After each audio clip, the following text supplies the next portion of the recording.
Alright, hey guys, welcome back to another video. Today we're going to be planting the cucumbers.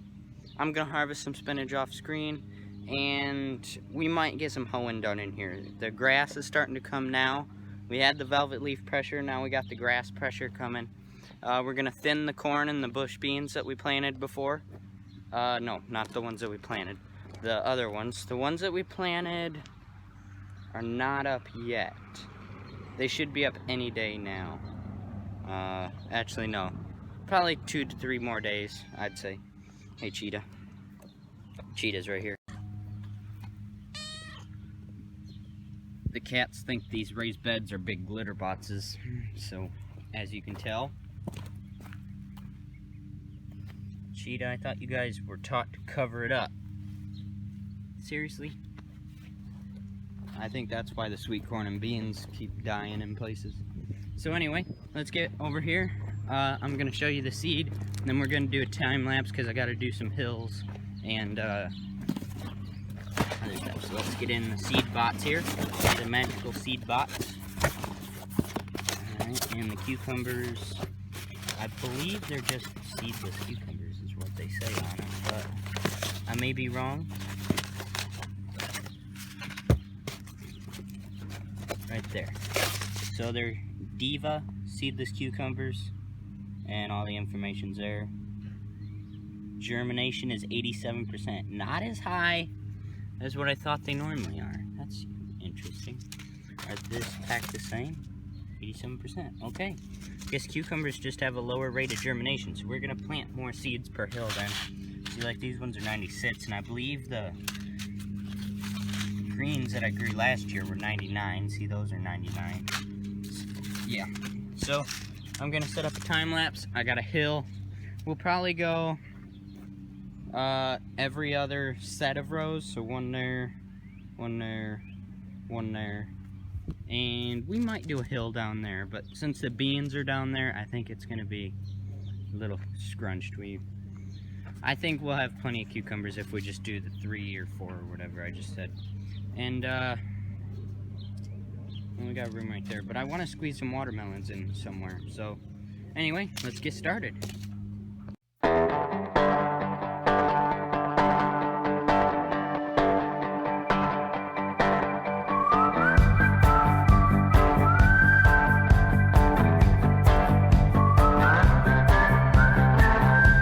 Alright, so we got them all seeded and covered up. I'm gonna water them really nicely. Although, we're going to get rain tonight, so I might just leave them. But, next, we're going to go and thin the corn and the beans.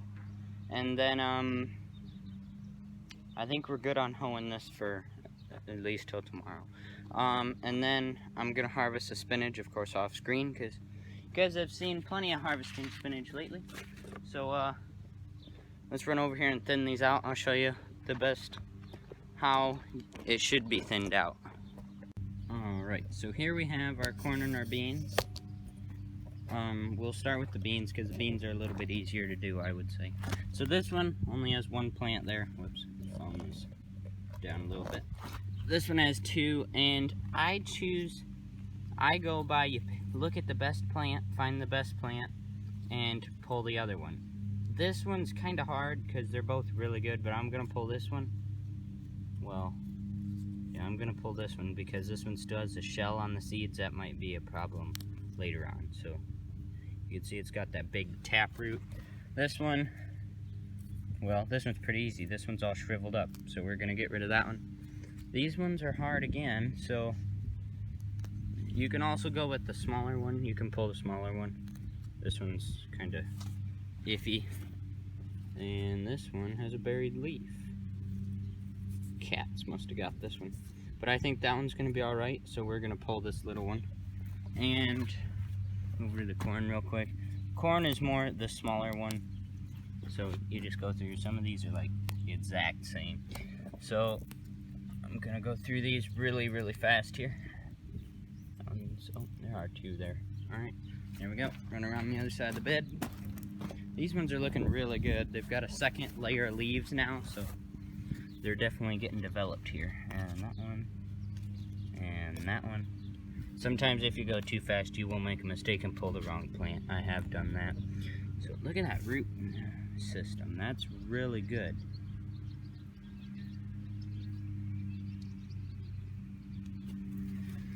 There's a couple of these. That one, I guess.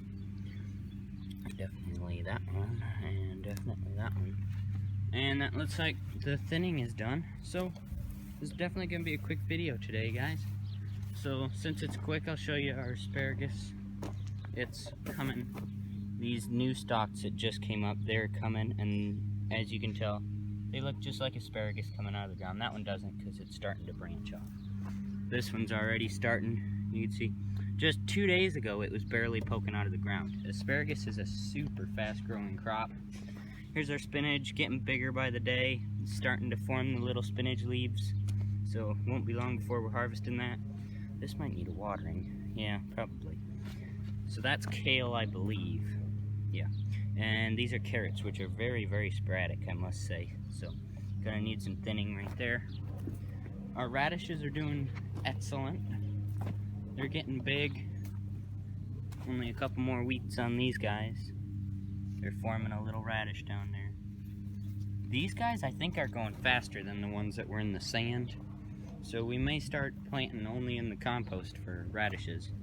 But anyway, I've talked enough. That'll be the end of today's video. Thanks for watching. Please like, comment, and subscribe, and I'll see you next time. Goodbye. Alright, hey guys. This is Gage here. It's been a really long time since I've done a video, but this is going to be a little update of what's going on in the garden area. As you can tell, I don't remember how much I showed before, but it's very different from last year. You would have seen long beds going that way, 50 foot long, like the urban farmer style beds. And there would have been an electric wire around, which I kind of still need that, since these little guys are still getting out every once in a while. Still have the old cinder block garden, but we have these 4 new raised beds and more coming soon. We are going to put another one here, and they're just going to be lined up like this, all the way that way and all the way that way. But it requires money. Each of these beds are approximately $45 a piece to build. They are just 2 12-foot 2x6s. These are 12 foot by 4 foot. So 2 12-footers on each side, and then 2 4-footers on each end. And they're just screwed together using a 2x4 to brace in the middle. So you screws in this way into this board, and then you screw it from this board in that way. Very simple. But here we have, in this bed, we have sweet corn and green beans, and they're succession planted. Those are the oldest, and then those are about a week and a half later, and then from a week and a half on that date, which will be middle of next week, I'll plant another succession, and I think that'll about fill this bed. And then over here, we'll start here because that one's kind of connected with this one. We have asparagus. This asparagus is going to seed, so it's kind of getting stringy. But we have 1, 2, 3, 4, 5, 6 plants here, and we have a row of radishes just growing in there because we got all this room on the outside. And then I have spinach and stuff planted here. It's just starting to come up, you can see. And there's some carrots and kale and stuff in here. And then over here we have a later bed. This was planted like 2 weeks after this one, of asparagus also. We have 1, 2, 3, 4, 5, 6. So the same amount came up in that one. We lost 2 plants in each one. This one just happened to be the 2 end ones. There's a middle one and an end one over there. And then over here, this is a little different. We have popcorn. We have 3 rows of popcorn, and then we have radishes running in between. These radishes are almost ready to harvest. We will show harvesting those radishes when they are. And then we have 2 rows of colored ornamental corn, and then we have 2 rows of miniature ornamental corn, so the small little ears that are like that big. Then we have 3 little rows of spinach. I'm gonna harvest some of these tomorrow. And then we have tomatoes. These were just transplanted, so they're going through a little bit of shock. They're all bent over. And I just went through and tilled around all of these, except for there. I'll do that tomorrow or sometime. I tilled around it to keep the weeds down. Eventually, once the beds are all in place, we're going to have landscape fabric and have wood chips in between. And then in the cinder block garden, we actually don't have much going on out here this year. We have some cabbages that will be coming up. and we have some broccoli and some cauliflower in here. So that is about it. And one more thing, big announcement. My garden stuff and my personal sort of stuff is all going to be going to a different channel later on. The channel's not made yet, but when it is, I'm going to post an update here. This channel, I'm going to try and rename it, and it's going to be all the farm stuff. So it's going to be more tillage and stuff like that, which we're almost done. We're pretty much done with tillage for corn this year, but we are still tilling for beans, so there might be some disking footage. I haven't gotten the drone up in the air in a while. Right now, Dad's planting organic corn down the road, and Uncle Billy's baling some hay. He's been bringing in bales for those barns. We were going to put all our hay down, but we decided we didn't have enough time to, or we didn't have, me and Dad were working on crops, and Uncle Billy was the only one doing hay, so we didn't have enough manpower to do all of our hay. So we just put down 6 acres, and so far we've gotten like 10 bales from that, and he was just breaking into the headlands. So there's a lot of hay in that field, and we got to get it done because it's supposed to rain tomorrow morning. But yeah, I just wanted to give you guys a quick update. Thanks for watching.